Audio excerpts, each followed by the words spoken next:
नमस्कार, सास बहू की अनोखी दुनिया में आपका स्वागत है। मैं हूँ चित्रलेखा और ये है हमेशा की तरह मेरी बहुत प्यारी बहू पारुल। अच्छा, वहाँ अचलेश्वर जी के बारे में हमने रहस्य जान लिया, इतनी अच्छी हिस्ट्री उसके पीछे की रही। अब आप सोमनाथ भी गई थी, तो सोमनाथ मैं तो गई नहीं हूँ, तो सोमनाथ जी के बारे में कुछ बताइए, उसके पीछे का क्या रहस्य है, क्या है। तो साथियों, इस बार तो ईश्वर बड़ा मेहरबान है हमारे ऊपर, ऐसा शिव ही लगता शिव है। है। शिव ही शिव हैं, चारों तरफ शिव ही शिव हैं। और बहुत मज़ा आया हमको। गिर फॉरेस्ट देखने हम लोग गए थे, तो गिर फॉरेस्ट से लौटते समय 35 किलोमीटर दूर बचता है वहाँ से सोमनाथ। और पारुल बताए, हम तीसरी बार गए थे वहाँ दर्शन करने। अरे वाह। ये सौभाग्य हमारा रहा कि हम तीसरी बार दर्शन उनके कर पाए। तो ये जो हमारे 12 ज्योतिर्लिंग हैं उनमें से पहला ज्योतिर्लिंग है सौराष्ट्र सोमनाथम, है ना। प्रभास क्षेत्र के अंतर्गत सौराष्ट्र में ये स्थित है, समुद्र के किनारे पर। वहाँ का तो पहले तो वहाँ का नज़ारा अगर तुम देख लोगी तो वहीं से हटने का मन नहीं करेगा, कि जो चारों तरफ से जो समुद्र की उठती हुई लहरें, बहुत मज़ा आता है, बहुत मज़ा आता है।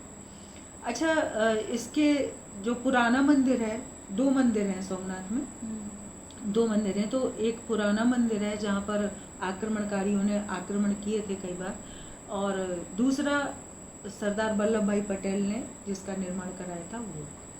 तो जब हम पहले जाते थे तो पुराना मंदिर बहुत जीर्ण शीर्ण अवस्था में था, लेकिन अभी जब हम गए साथियों तो आमूल चूल परिवर्तन, इतना उसका उद्धार हो गया, आमूल चूल परिवर्तन हो गया। और जो देवी अहिल्याबाई होलकर जो महारानी थी इंदौर की, उन्होंने उसको काफ़ी स्थापित करने में मदद की थी।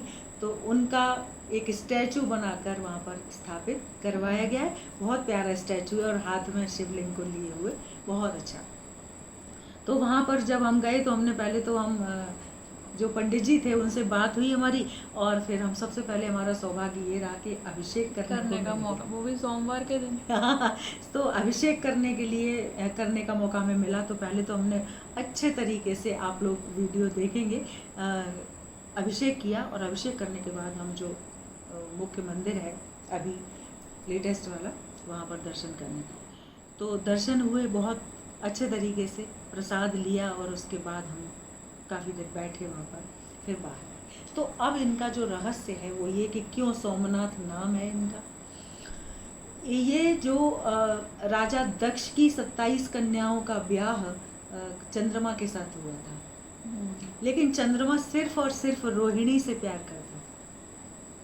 तो रोहिणी से जब प्यार करता था, बाकी की जो कन्याएं थी दक्ष की, वो अपने आप को ठगा महसूस करती थी, दुखी रहती थी। उन्होंने इस बात की जानकारी अपने पिता को दी, दक्ष महाराज को।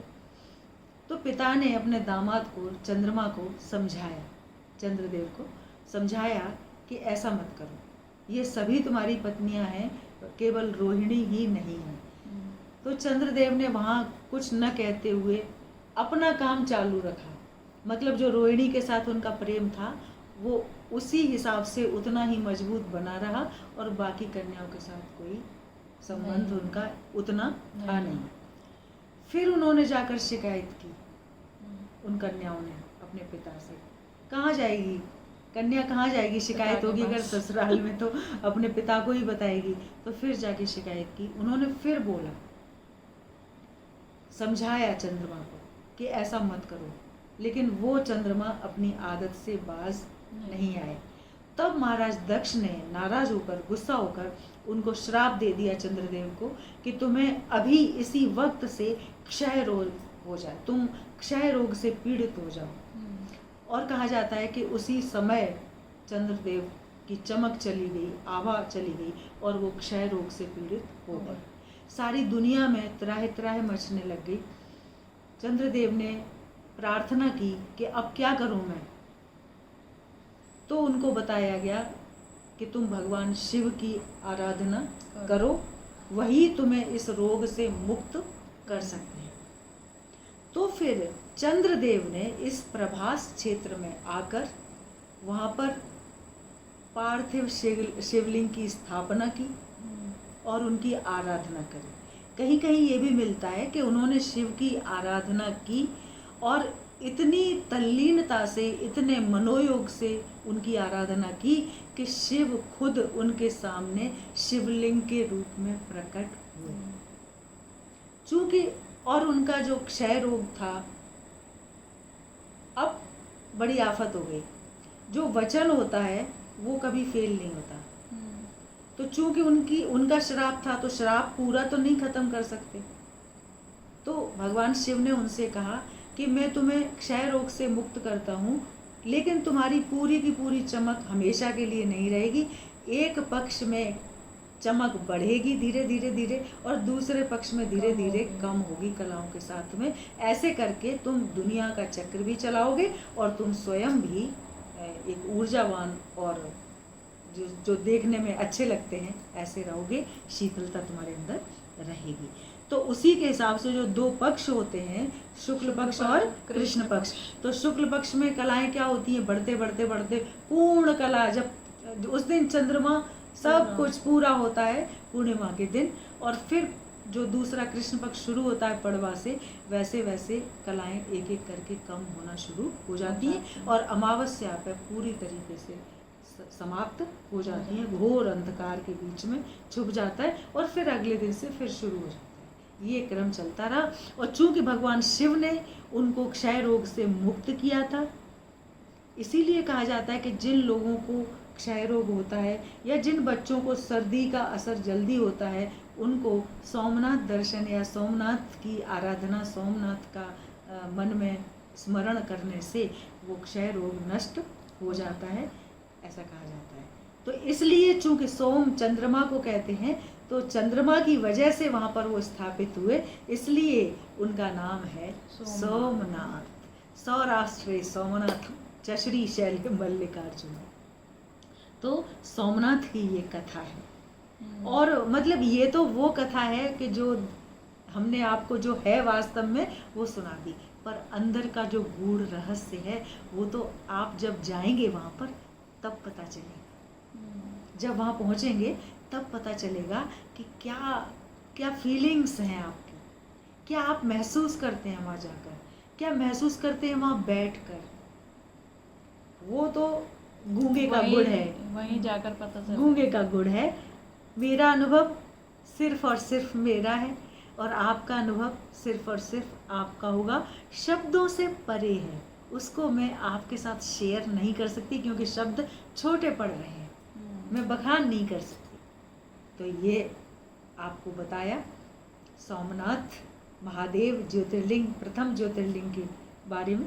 आप लोग ज़रूर जाइए कभी गुजरात में, और तुम भी अभी चली जाना कभी टाइम मिले तो, और दर्शन ज़रूर करना वहाँ पर। इतना सुनने को मिल रहा है तो अपने आप ही मन हो रहा है जाने का, और ज़रूर जाना। और ईश्वर पता है क्या होता है, जब हमारा विधान सब कुछ निश्चित है, सुनिश्चित है पहले से। अब ऐसा नहीं हुआ कि मैं कुछ अपनी मर्जी से दर्शन करने, हमारा दर्शन करना हमारे उसमें नहीं थे सिनेरियो में शामिल, लेकिन चूंकि होना था तो उनको देना था। अरे भैया, तो फिर तो हम ये समझ लो हम थे।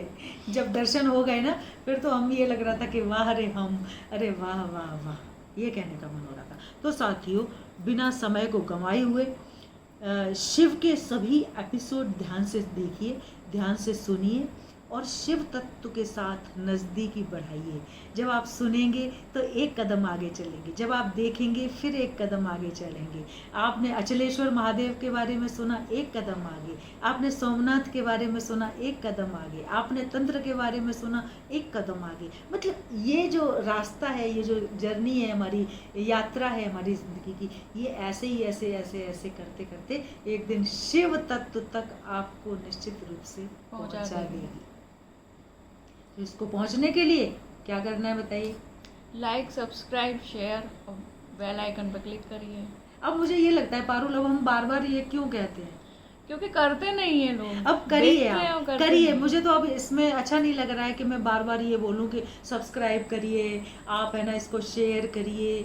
ये अब मैं, ऐसा लगता है कि मैं इनको बोल चुकी थी पारुल को कि पारुल अब मुझे मज़ा नहीं आ रहा है ये कहने में, क्योंकि अब मेरा उद्देश्य ये सब चीज़ें कह के मुझे लगता है कि डाइवर्ट हो जाता है या डाइल्यूट हो जाता है जो हम जिस कंसंट्रेशन से जिस पेनिट्रेशन हमारी जो पावर रहती है उस हिसाब से जब हम बात करते हैं ना, तो ये सब चीज़ें तुच्छ लगती हैं मुझे फिर उस समय। तो आप है ना जल्दी से कर लीजिए और इतना ज़्यादा करिए, क्योंकि ये मैंने आपको पहले भी बताया था कि मैं कुछ भी कर्ज लेके जाने वाली नहीं हूँ, मैं मुक्त होके ही जाऊँगी ऋषि ऋण से। तो इसलिए आप जल्दी से जल्दी इसको शेयर करिए और आनंद लेते रहिए और कहते रहिए हर हर महादेव। जय शिव शंकर।